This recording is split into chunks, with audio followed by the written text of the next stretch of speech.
یہ دن ہمیں اللہ تعالیٰ پر کامل بھروسہ، صبر، شکر، حق پر ثابت قدم رہنے کا بھی درس دیتا ہے۔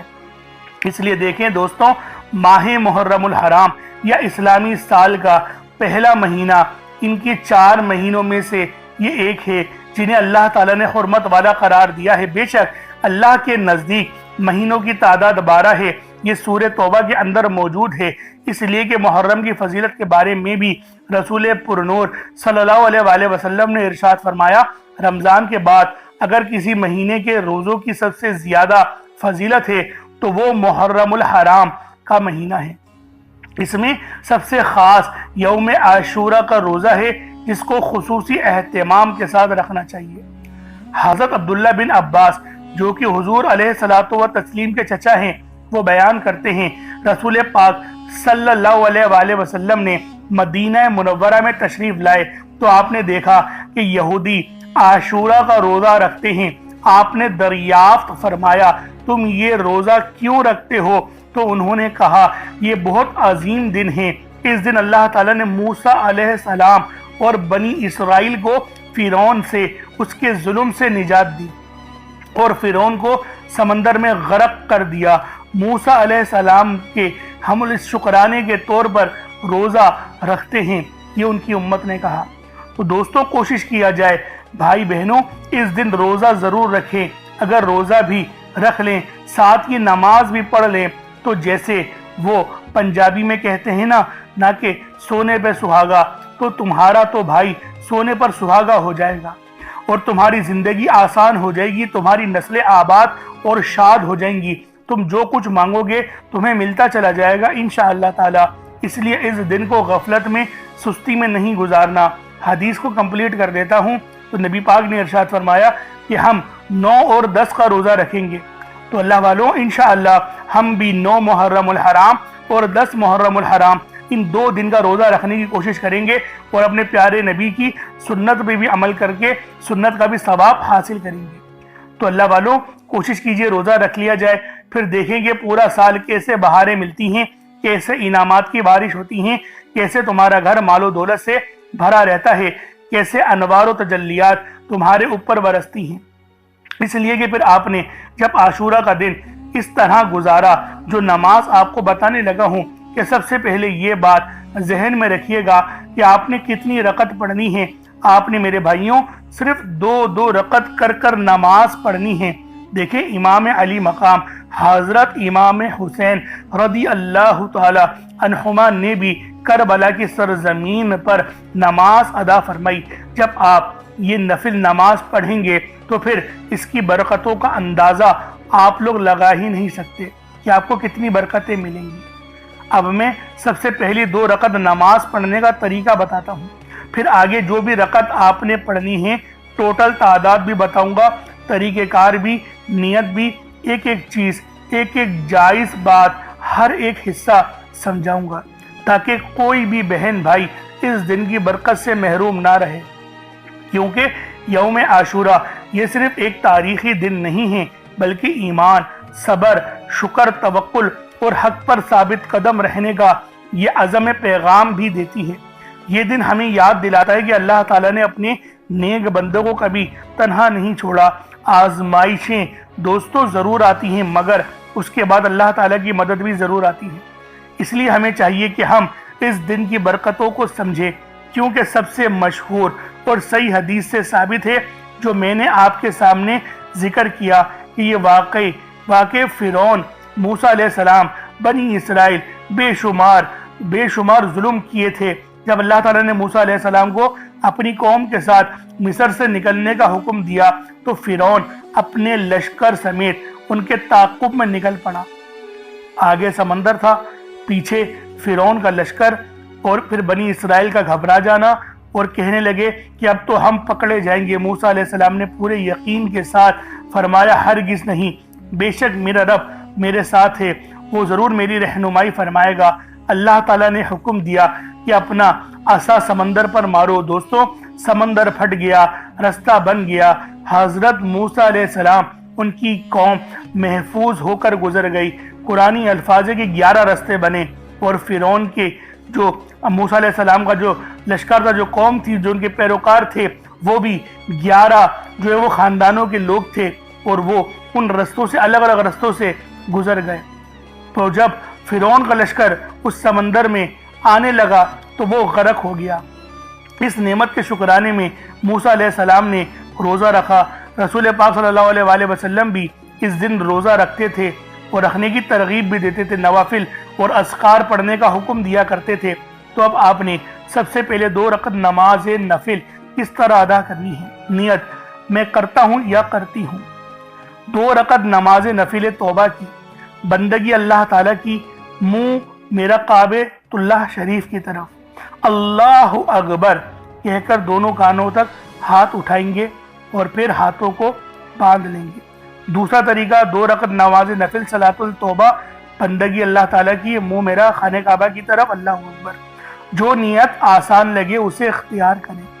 نیت کرتے وقت اپنی زندگی بھر کی خطاؤں کا تصور رکھیں کہ میرے جانے انجانے میں جتنے بھی گناہ ہو گئے، اللہ تعالیٰ اس کی نماز کی برکت سے مجھے معاف فرما دے۔ میں تیری بارگاہ میں توبہ کر رہا ہوں یا کر رہی ہوں۔ پہلی اور دوسری رکعت کا طریقہ: نیت کے بعد ثنا پڑھی جائے گی، سبحانک اللہم وبحمدک وتبارک اسمک وتعالی جدک ولا الہ غیرک۔ پھر آپ لوگ اعوذ باللہ من الشیطان الرجیم، تعوذ، اور پھر تسمیہ بسم اللہ الرحمن الرحیم پڑھ کر سورہ فاتحہ پڑھیں گے۔ سورہ فاتحہ کے بعد سورہ اخلاص، جس کو ہم لوگ قل هو اللہ احد یہ سورت ہے، اس کو ہم لوگ 10 مرتبہ پڑھیں گے۔ رکوع، سجدہ، تشہد اور سلام۔ دوسری رکعت بھی اسی طرح پڑھی جائے گی۔ اللہ والوں، نماز کا ایک بار پھر طریقہ سماعت کر لیں۔ آپ نے نیت باندھی، پہلے سورہ فاتحہ پڑھی، اس کے بعد 10 بار سورہ قل هو اللہ یعنی سورہ اخلاص آپ لوگ پڑھیں گے، پھر اللہ اکبر کہہ کے رکوع کریں گے، پھر رکوع کی جو تسبیح ہے سبحان ربی العظیم وہ پڑھیں گے 7 بار، پھر جو ہے وہ قومے میں کھڑے ہو جائیں گے، سمیع اللہ لمن حمیدہ کہتے ہوئے ربنا ولک الحمد پڑھتے ہوئے سجدے میں چلے جائیں گے، پھر سبحان ربی الاعلیٰ کی تسبیح پڑھیں گے۔ اس کے بعد تشہد میں آپ لوگ بیٹھیں گے، جلسہ کریں گے، جلسے میں آپ لوگ کہیں گے اللہم اغفر لی، اللہم اغفر لی، اللہم اغفر لی، یہ 3 بار آپ لوگ پڑھیں گے۔ یہ نبوی طریقہ بتا رہا ہوں، کوئی عام طریقہ نہیں بتا رہا، یہ نبی پاک کا طریقہ بتا رہا ہوں، جس طرح سے نبی پاک نماز پڑھا کرتے تھے۔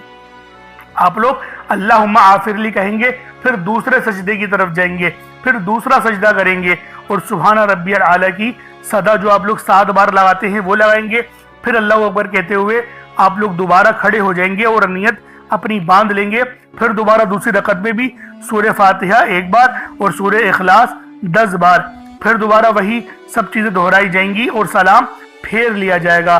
سلام پھیرنے کے بعد اپنی جگہ پر بیٹھ کر 100 مرتبہ یہ تسبیح پڑھیں، سبحان اللہ والحمدللہ ولا الہ الا اللہ واللہ اکبر یہ پڑھیں، یا پھر سبحان اللہ وبحمدہ سبحان اللہ العظیم واستغفر اللہ۔ اس طریقے سے آپ لوگ تسبیح پڑھیں۔